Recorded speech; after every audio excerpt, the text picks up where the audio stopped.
Price Lord. இன்னைக்கு நம்ம என்ன பார்க்க போறோம் அப்படின்னா, இப்போ லேட்டஸ்டா கிறிஸ்துவ வட்டாரத்தில் ரொம்ப ஆரோக்கியமான ஒரு விவாதமாக போய் கொண்டு இருக்கிற 66 புஸ்தகங்களா அல்லது 73 புஸ்தகங்களா என்று இவர்கள் எல்லாரும் சரித்திரபூர்வமாய் பேசி கொண்டிருந்தாலும் நம் வேதத்தினுடைய அடிப்படையில் என்னங்கிறது நம்ம பார்க்க போறோம். அதுக்கு முன்னாடி பொதுவாக என்ன பேசிட்டு இருக்காங்க அப்படிங்கிறதையும் நம்ம இப்போ பார்ப்போம். அடுத்தது மாஸ்டர் இதை மட்டும் கவனிங்களேன். சதுசேயர்கள் உயிர்த்தெழுதலை நம்பவில்லை. ஆனால் அவர்கள் கையில் வைத்திருந்த பழைய ஏற்பாடுல எத்தனை புத்தகம் இருந்துச்சு? 39.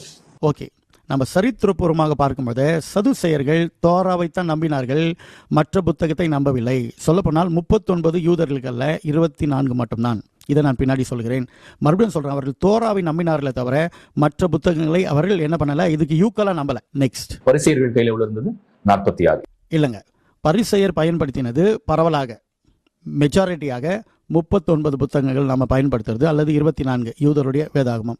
இயேசுவின் காலத்திலும் அப்படித்தான் இருந்தது என்று சரித்திரம் சொல்கிறது. ஏன்? ஓகே, ஸோ ஒவ்வொருத்தவங்க ஒவ்வொரு மாதிரி சொல்லிட்டு இருக்காங்க. அதே மாதிரி திருப்பூர் சோழமன் அவரும் என்ன சொல்றாருன்னு பார்த்துட்டு நாம் வேதத்தின் அடிப்படையில் நம்ம போய் பார்ப்போம். இருக்கிறார். ஓகே, அதுல நம்ம தெளிவா இருக்கும். ஆக்சுவலி இந்த வரலாறு தெரிஞ்சவங்க இப்படி பேச மாட்டாங்க. ஆனா தங்களுடைய தரப்பு நம்பிக்கையை எப்படியாவது நிரூபிச்சே ஆகணுங்கிற ஒரே காரணத்துக்காக இவங்க என்ன பண்றாங்கன்னா, ஏதோ புரொட்டஸ்டன்ட்டுகள் இந்த 7 புத்தகத்தை நீக்கிட்டதாக பொய்யாக பிரச்சாரம் செய்கிறார்கள். எல்லா வரலாறும் கண்ணுக்கு முன்னாடி இருக்கு. அப்படி இருக்கும்போது எப்படி இந்த அளவுக்கு துணிகரமான ஒரு பொய்யை இவர்களால் சொல்ல முடிகிறது? காரணம், இதை கேட்கக்கூடியவங்க வரலாற்றை ஆராய்ந்து பார்ப்பது இல்லை. சரி, ஓகே, ஸோ ஒவ்வொருத்தவங்க ஒவ்வொரு விஷயத்த சொல்லிட்டு வராங்க. ஆனால் நம்ம வரலாற்றின்படி இவங்கெல்லாம் சொல்லிட்டாங்க, பரவாயில்ல. நம்ம வேதத்தின் அடிப்படையில் பார்ப்போம். குறிப்பாக ஆண்டவராக இயேசு கிறிஸ்து என்ன சொன்னார், நமக்கு எது முக்கியம், 39 புஸ்தகங்கள் முக்கியமா, 46 அல்லது 2 அப்படிங்கிறத நம்ம இப்போ பார்க்க போகிறோம். வேதத்தின் அடிப்படையில் பார்க்க போகிறோம். இப்போ உதாரணத்திற்கு லூக் 24ஆம் அதிகாரம் நம்ம எடுத்துட்டோம்னு வச்சுக்கோங்களேன். இயேசு கிறிஸ்து உயிர் தெழுந்த பிறகு வரும் சொன்ன வார்த்தைகள் தான் இதெல்லாம் நம்ம பார்க்க போகிறோம். அதாவது பார்த்தீங்கன்னா 44வது வசனம் நம்ம பார்த்தோம்னா, அவர்களை நோக்கி, யார்? இயேசு அவர்களை நோக்கி, மோசேயின் நியாயப்பிரமாண புஸ்தகங்களிலும் தீர்க்கதரிசிகளின் ஆகமங்களிலும் சங்கீதங்களிலும் என்னை குறித்து எழுதியிருக்கிறவைகள் எல்லாம் நிறைவேற வேண்டியதென்று நான் உங்களோடு இருந்தபோது உங்களுக்கு சொல்லி கொண்டு வந்த விசேஷங்கள் இவைகளே என்றார். அப்படி என்று பார்க்கும் பொழுது பழைய ஏற்பாடு புஸ்தகங்களை இயேசு இந்த பூமியில் இருக்கும் பொழுது இயேசு கிறிஸ்து பேசிக்கொண்டே வந்தார். இவைகளெல்லாம் என்னை குறித்து நிறைவேறுகின்றன அப்படின்னு. ஏன்னா பழைய ஏற்பாடில் இவைகளெல்லாம் என்னை குறித்து எழுதியிருக்கிறது என்று சொல்லிக்கொண்டே வந்தார். என்னென்ன அவர் அப்படி சொல்லியிருக்காருன்னு பார்த்தீங்கன்னா, முதலாவது பாருங்க, மோசேயுடைய நியாயப்பிரமாணத்திலும் அப்படின்னு சொல்லப்பட்டிருக்கு. அப்போ மோசேயோட நியாயப்பிரமாணம் என்ன? முதல் 5 புஸ்தகங்கள் என்னென்னது? ஆதி ஆகமம், யாத்ராகமம், உபாகமம், எண்ணாகமம், அந்த மாதிரியான 5 புஸ்தகங்கள் இல்லையா? இதெல்லாம் சேர்ந்தது தான் மோசேயினுடைய நியாயப்பிரமாணங்கள், முதல் 5 புஸ்தகங்கள். அப்போ அது இருக்குதா? எல்லார்கிட்டையும் இருக்கு. தீர்க்கதரிசிகளின் ஆகமங்களிலும் அப்படின்னு எழுதிப்பட்டிருக்கு. அப்போ தீர்க்கதரிசிகளின் ஆகமங்களிலும் அப்படின்னு என்ன அர்த்தம்? பழைய ஏற்பாடுல நீங்க பார்த்தீங்கன்னா தீர்க்கதரிசிகள், பெரிய தீர்க்கதரிசிகள், சின்ன தீர்க்கதரிசிகள். பெரிய தீர்க்கதரிசிகள்னா ஏசாயா, எசேக்கியல், இவங்க எல்லாம், எரேமியா. சின்ன தீர்க்கதரிசிகள் பார்த்தீங்கன்னா மீகா, யோனா, இந்த மாதிரியான ஆமோஸ் அப்படிங்கிற சின்ன சின்ன தீர்க்கதரிசிகள். ஸோ இது எல்லாமே இருக்குதா? நம்மக்கிட்ட இருக்கா? அடுத்தது பாருங்க, இன்னொன்று சொல்லுவார், சங்கீதங்களிலும் என்னை குறித்து எழுதியிருக்கிறவைகள் எல்லாம் அப்படிங்கிற. அப்படின்னு என்ன அர்த்தம்? சங்கீதங்கள் என்னென்ன? சங்கீத புஸ்தகம், உன்னத பாட்டு, நீதிமொழிகள், பிரசங்கி, இந்த மாதிரி பல புஸ்தகங்கள், யோபு, இதெல்லாம் சங்கீத புஸ்தகங்கள். இதிலெல்லாம் என்னை குறித்து எழுதியிருக்கிறது. இதில் சொன்னவைகள் எல்லாம் நிறைவேற நான் இந்த பூமிக்கு வந்தேன், அதை நிறைவேற்றினேன் என்று சொல்லிதான் ஆண்டவர் அந்த எம்மாவூர் சீஷர்களிடத்தில் பேசுகிறதை நம்ம பார்க்க முடியும். அப்போ ஆண்டவராகிய இயேசு கிறிஸ்து என்ன சொல்லியிருக்காரு? மோசேயினுடைய நியாயப்பிரமாண புஸ்தகங்களிலும் 5 புஸ்தகங்கள் கவர் ஆயிடுச்சு. தீர்க்க தரிசன ஆகமங்களிலும் எல்லா தீர்க்க தரிசன புஸ்தகங்களும் கவர் ஆயிடுச்சு. சங்கீதங்களிலும் எல்லா சங்கீதங்களும் கவர் ஆயிடுச்சு. அப்படி பார்த்தீங்கன்னா பழைய ஏற்பாடு எவ்வளவு புஸ்தகங்கள் இருக்கு? 39 புஸ்தகம். ரோமல் கத்தோலிக்கர் என்ன சொல்றாங்க? 46ன்னு சொல்றாங்க. அப்போ இதுல எது நிறைவேறுது அப்படின்னு பார்த்தீங்கன்னா 39 இஸ் கம்ப்ளீட். ரோமன் கத்தோலிக்கர்கிட்டயும் அந்த 39 புஸ்தகம் இருக்கு, ரோமன் கத்தோலிக்கர் அல்லாதவங்களிடத்தில் 39 புஸ்தகங்கள் இருக்கு. So it is complete. மிச்சம் இருக்கிறது 7 புஸ்தகங்கள். அந்த 7 புஸ்தகங்கள் நமக்கு வேணும்னா படிக்கலாம், வேண்டாம்னா படிக்க வேண்டாம். ஏன் அப்படிங்கிறதும் நான் அப்புறமா உங்களுக்கு சொல்கிறேன்.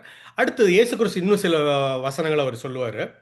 குறிப்பாக நீங்கள் பார்த்தீங்கன்னா யோவான் புஸ்தகத்தில், யோவான் புஸ்தகம் அப்படிங்கிறத விட லூக்கா புஸ்தகத்துக்குள்ளே போவோம். லூக் 4ஆம் அதிகாரத்தில் நீங்கள் பார்த்தீங்கன்னா இயேசு கிறிஸ்து என்ன சொல்லுவாருன்னு பார்த்தீங்கன்னா, இதே லூக் 4ஆம் அதிகாரத்தில் ஒரு வசனத்தை எடுத்து அவர் படிப்பார். என்ன அப்படின்னு பார்த்தீங்களா, 18-19 எதை அவர் கோட் பண்ணுவார்னா, ஐசாயா 61ஆம் புஸ்தகத்தை அவர் கோட் பண்ணுவார். என்னன்னு பாருங்க. கர்த்தருடைய ஆவியானவர் என்மேல் இருக்கிறார், தரித்திரருக்கு சுவிசேஷத்தை பிரசங்கிக்கும்படி என்னை அபிஷேகம் பண்ணினார், இருதயம் நறுங்குண்டவர்களை குணமாக்கவும், சிறைப்பட்டவர்களுக்கு விடுதலையும், குருடருக்கு பார்வையும் பிரசித்தப்படுத்தவும், நொறுங்குண்டவர்களை விடுதலையாக்கவும் அப்படின்னு அவங்க சொல்லியிருப்பார். இது எதை சொல்லுவார்னா, ஐசாயா 61ஆம் அதிகாரம் 1-2 வசனத்தை தான் அவர் கோட் பண்ணுவார். ஸோ இயேசு கிறிஸ்து இது எல்லாவற்றையும் கோட் பண்ணுகிறத நம்ம பார்க்க முடிகிறது. அது மாத்திரம் இல்லாமல் கடைசியாக நம்ம பார்க்கணுன்னா ரொம்ப சிம்பிளாக சீக்கிரமாக நான் முடிக்கணும்னு நினைக்கிறேன். அதனால அடுத்து நீங்கள் பார்த்தீங்கன்னா மேத்யூ சாப்டர் 27 நம்ம பார்க்கும்பொழுது 46வது வசனம் என்ன சொல்லுதுன்னு பாருங்க. ஜஸ்ட் ஒரு வசனம் தான். 46வது வசனம், கல்வாரி சிலுவையில் அவர் தொங்கிக் கொண்டு இருக்கும் பொழுது இயேசு கிறிஸ்து என்ன சொல்லுவாருன்னு பாருங்க. 9ஆம் மணி நேரத்தில் இயேசு ஏலி ஏலி லாமா சபக்தாமி என்று மிகுந்த சத்தமிட்டு கூப்பிட்டார். அதற்கு என் தேவனே என் தேவனே ஏன் என்னை கைவிட்டீர் என்று அர்த்தமாம்னு. இது எதை தெரியுமா அவர் கோட் பண்ணுவார்? சங்கீதம் 22ஆம் அதிகாரம் 11வது வசனத்தை தான் அவர் கோட் பண்ணுகிறாரு. அப்போது இயேசு கிறிஸ்து இந்த பூமியில் வாழ்ந்த காலங்களில் என்னென்ன அவர் பண்ணார் எல்லாத்தையும் அவர் கோட் பண்ணார். கோட் பண்ணி பழைய ஏற்பாடில் என்னை குறித்ததெல்லாம் சொல்லியிருக்கிறதேன்னு சொல்லி தான் வாழ்ந்து கொண்டு வந்தார். அவருடைய பிறப்பு, அவருடைய வாழ்வியல், அவருடைய சிலுவை மரணம், ஐசாயா 53ஆம் அதிகாரம் எடுத்து படிச்சிங்கன்னா தெரியும். அவருடைய மரணம், அவருடைய உயிர்த்தெழுது, தாவீது பல இடத்துல பாடியிருப்பாப்புல அவருடைய உயிர்த்தெழுதலை குறித்து. அப்போஸ்தலர் நடவடிக்கையிலையும் அதை நம்ம பார்க்க முடியும். பேதுரு எந்திரிச்சு சொல்லுகிற. ஸோ எல்லாமே கம்ப்ளீட். இப்போ நம்மக்கிட்ட இருக்கிற 39 புஸ்தகத்திலும் இயேசு கிறிஸ்துவனுடைய பிறப்பு, வாழ்வியல், மரணம், உயிர்த்தெழுதல் இருக்கா? எல்லாமே இருக்கு. Complete. That is more then enough, sufficient. இல்லை எனக்கு 39 அதுக்கு மேலேயும் நான் படிப்பேன் அப்படின்னா சந்தோஷமா படிக்கலாம், எந்த தவறும் கிடையாது.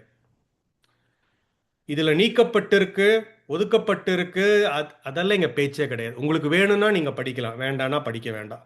அது எப்படி நீக்கப்பட்டது எப்படி படிக்க முடியும்னா, இப்போ இருக்கிறது நீங்கள் யூடியூப் காலத்தில், இன்டர்நெட் காலத்தில். நான் உங்களுக்கு ஒன்று சொல்கிறேன் பாருங்க. இப்போ 1 மெக்காபீஸ் இது நம்மக்கிட்ட கிடையாது. ஆனால் ரோமர் கத்தோலிக்க பைபிளில் இருக்கும். உங்களுக்கு அது படிக்கணும் இன்ட்ரெஸ்ட் இருக்குன்னா எடுத்து படிங்க, அவ்வளோதாங்க. பாருங்க, 1 மெக்காபீஸ்னு போட்டானா மக்கபேயர்னு போட்டிருக்கு, கத்தோலிக்க பைபிள். படிங்க எடுத்து, இங்கே பாருங்க, ஒவ்வொரு வசனமாக இருக்குது. மாசிடோனியராகிய பிலிப்பு மகன் அலெக்சாண்டர் முதலில் கிரேக்க நாட்டை ஆண்டு வந்தார். அது ஒரு சரித்திர புஸ்தகம், அதனால தான் அதை ஒதுக்கி வச்சிருக்கிறாங்க. பட் உங்களுக்கு அது படிக்கணும்னு இருந்தால் படிச்சுக்கோங்க, யாரும் எதுவும் சொல்ல போகிறதில்ல. ஆனால் நம்மளுடைய வாழ்க்கைக்கு தேவையான நம்மளுடைய இரட்சகர், நம்மளுடைய மீட்பர், நம்மளுடைய மெய்ப்பர், நம்மளுடைய தெய்வம், நம்மளுடைய ஆண்டவர், நம்மளுடைய கர்த்தர், நம்மளுடைய தேவன், அவரை குறித்து அறிய வேண்டும், அவருடைய சித்தத்தை அறிய வேண்டும். 39 புஸ்தகங்கள் இஸ் மோர் தென் எனஃப். அதைத்தான் ஆண்டவராக இயேசு கிறிஸ்து அங்கே சொன்னார். மோசேயினுடைய நியாய பிரமாண புஸ்தகங்களிலும் தீர்க்க தரிசன புஸ்தகங்களும் சங்கீதங்களும் என்னை குறித்து எழுதியிருக்கிறது அப்படின்னு. That is enough. மிச்ச 7 புஸ்தகத்தையும் படிக்கணும்னாலும் படிச்சுக்கோங்க. அந்த 7 புஸ்தகம் படிக்கிறதுனால நீ இயேசுவை போல மாற போறியா? இல்லை. இல்லை, படிக்காததுனால, அந்த 7 புஸ்தகம் படிக்காததுனால ஆண்டவராக இயேசு கிறிஸ்துவனுடைய சித்தமும் தேவனுடைய சித்தமும், அவர் எப்படி பிறந்து மரித்து உயிரோடு எழுந்து ரட்சிப்பை கொண்டு வர போறார் என்பதை தெரியாம போகுதா? இல்லை. ஸோ இது விவாதிக்க வேண்டிய அவசியம் இல்லை. உங்களுக்கு வேணா அதை படிங்க, வேண்டான்னு அதை படிங்க. ஆனால் இயேசு கிறிஸ்து உடைய அவரை குறித்து தெரிய வேண்டிய எல்லாம் அந்த 39 புஸ்தகத்தில் கம்ப்ளீட் ஆகிருக்கு. அதோட நம்ம அங்கே நிறுத்திக்கலாம். அடுத்தது, ஏன் நம்ம இதை தேவையில்லாமல் ஒரு தர்க்கமாக கொண்டு போகக்கூடாதுன்னு நான் பார்க்குறேன். ஏன்னா போகக்கூடாதுன்னு வேதவசனம் நமக்கு சொல்லி தருகிறது. ஆனால் நல்ல வேளை நம்மளுடைய போதகர் ஜேக்கப் ஜெயராஜ் அவரும் சோலமனாக இருந்தாலும் அல்லது நம்ம அருட்தந்தை ஃபாதர் அருள்மணியாக இருந்தாலும் ஒரு ஆரோக்கியமான ஒரு விவாதத்தை தான் கொண்டு போகிறாங்க. அதுக்காக நம்ம ஆண்டவர் சோத்திரிப்போம். ஆனால் நான் ஏன் பைபிள் நமக்கு என்ன சொல்லி தருது அப்படின்னு பார்த்தீங்கன்னா, இந்த மாதிரியான சில தேவையில்லாத காரியங்களில் நம்ம ஈடுபடக்கூடாது. இப்போ 2 தீமோத்தி 2:23 என்ன சொல்லுதுன்னு பாருங்க. அதாவது தேவையில்லாத தர்க்கங்கள், தேவையில்லாத இந்த மாதிரியான புத்தியீனமான செயல்கள் நம்ம பேசக்கூடாதுன்னு இங்க சொல்லப்பட்டிருக்கு பாருங்க. புத்தியீனமும் அயுத்தகுமான தர்க்கங்கள் சண்டைகளை பிறப்பிக்கும் என்று அறிந்து அவைகளை விட்டு விலகி இரு அப்படின்னு சொல்லப்பட்டிருக்கு. அப்போ தேவையில்லாத தர்க்கங்கள் நமக்கு இருக்கக்கூடாது, அதை விட்டு நம்ம விலகி இருக்கணும்னு வேத வசனம் சொல்லுகிறத பார்க்குறோம். போதக சமர்த்தனா இருக்கணும்னு அடுத்த வசனத்தில் சொல்லப்பட்டிருக்கு. புரியுதுல உங்களுக்கு? ஸோ இது ஃபர்ஸ்ட். அடுத்தது தீத்து, சீக்கிரமாக நான் முடிக்கிறேன். தீத்து 3ஆம் அதிகாரத்திலையும் அதை தான் நம்ம பார்க்க முடியும். என்னன்னா, தேவையில்லாத விஷயங்கள் எல்லாம் நம்ம பேசக்கூடாது, தேவையில்லாத காரியங்களை நம்ம இது பண்ணக்கூடாதுன்னு அங்கே சொல்லப்பட்டிருக்கும் பாருங்க. புத்தியீனமான தர்க்கங்களையும் வம்ச வரலாறுகளையும் சண்டைகளையும் நியாய பிரமாணத்தை குறித்து உண்டாயிருக்கிற வாக்குவாதங்களையும் விட்டு விலகு, அவைகள் அப்பிரயோஜனமும் வீணுமாயிருக்கும் அப்படிங்கிறார். தேவையில்லாததை நம்ம பேச வேண்டாம், இது வீணா இருக்கும், பிரயோஜனம் இல்லாததா இருக்கும் அப்படின்னு சொல்லிட்டு 8வது வசனம் பாருங்க. இந்த வார்த்தை உண்மை உள்ளது, தேவனிடத்தில் விசுவாசமானவர்கள் நற்கிரியைகளை செய்ய ஜாக்கிரதையாய் இருக்கும்படி நீ இவைகளை குறித்து திட்டமாய் போதிக்க வேண்டும் என்று விரும்புகிறேன். இவைகளே நன்மையும் மனுஷருக்கு பிரயோஜனமானவைகள்னு சொல்லப்பட்டிருக்கு. அப்போ ரட்சிக்கப்பட்டவனுக்குள்ள தேவனுடைய ஆவியானவர் வாசம் பண்ணும்போது அவனுக்குள்ள நற்கிரியைகள் செயல்பட ஆரம்பிக்கும். அவன் இந்த பூமிக்கு ஒளியாகவும் உப்பாகவும் இருப்பான். அதை நீங்கள் ஃபோக்கஸ் பண்ணுங்க அப்படின்னு அங்கே சொல்லப்பட்டிருக்கே தவிர்த்து தேவையில்லாத தர்க்கங்கள் நமக்கு வேண்டாம் அப்படின்னு சொல்லப்படுது. அதனால தேவையில்லாத தர்க்கங்கள் நமக்கு தேவையில்லை. 39 புஸ்தகமே good enough to know everything.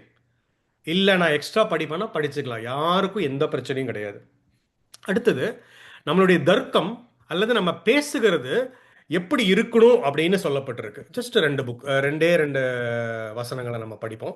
எபேசியர் 4ஆம் அதிகாரம் நம்ம படித்தோம்னா 29வது வசனம் சொல்லப்பட்டிருக்கு. நம்மளுடைய பேச்சுக்கள் எப்படி இருக்கணுமாமா? மற்றவர்களை கட்டக்கூடியதாக இருக்கணும், பில்டப் பண்ணக்கூடியதாக இருக்கணும், அவங்கள ஸ்பிரிச்சுவல் லைஃப்பில் அவங்கள எடிஃபை பண்ணக்கூடியதாக இருக்கணும்னு அங்கே சொல்லப்பட்டிருக்கு பாருங்க.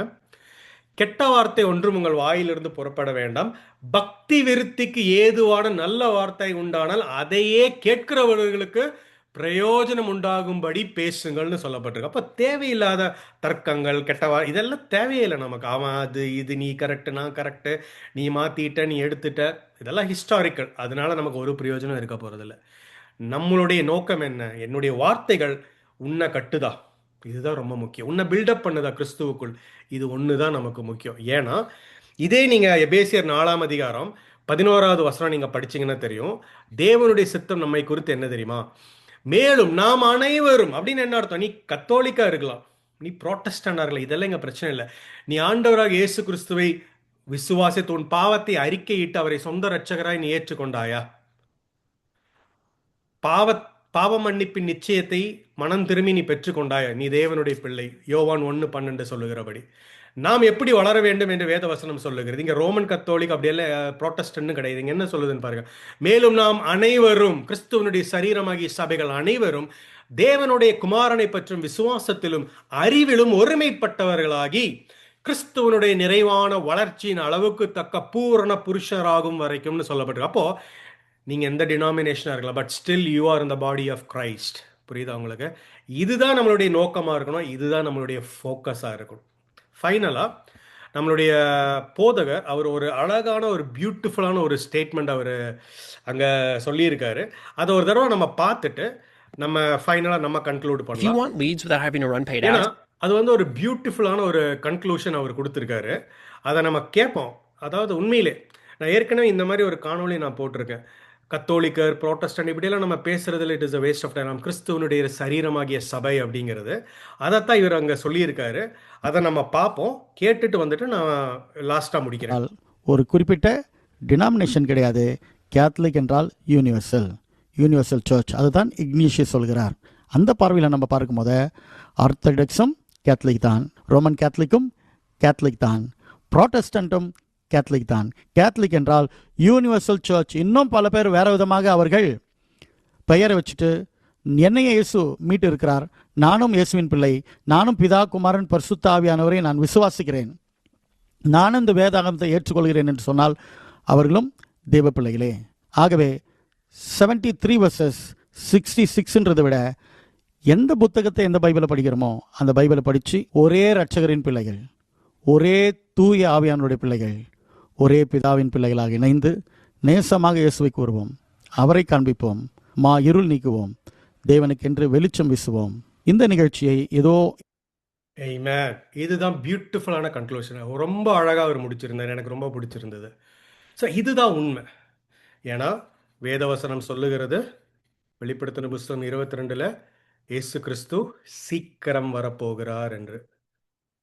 இயேசு கிறிஸ்து சீக்கிரம் வரப்போகிறார். அவர் என்ன சொல்லியிருக்கார்? இதோ நான் சீக்கிரமாய் வருகிறேன் என்று அவர் சொல்லியிருக்கிறாரு. அப்போது நம்ம தேவையில்லாத தர்க்கங்கள் எல்லாம் விட்டுட்டு நம்ம அவருடைய வருகைக்காய் காத்திருக்கிறது தான் நம்மளுடைய முக்கியமான ஒரு நோக்கமாக இருக்கிறது.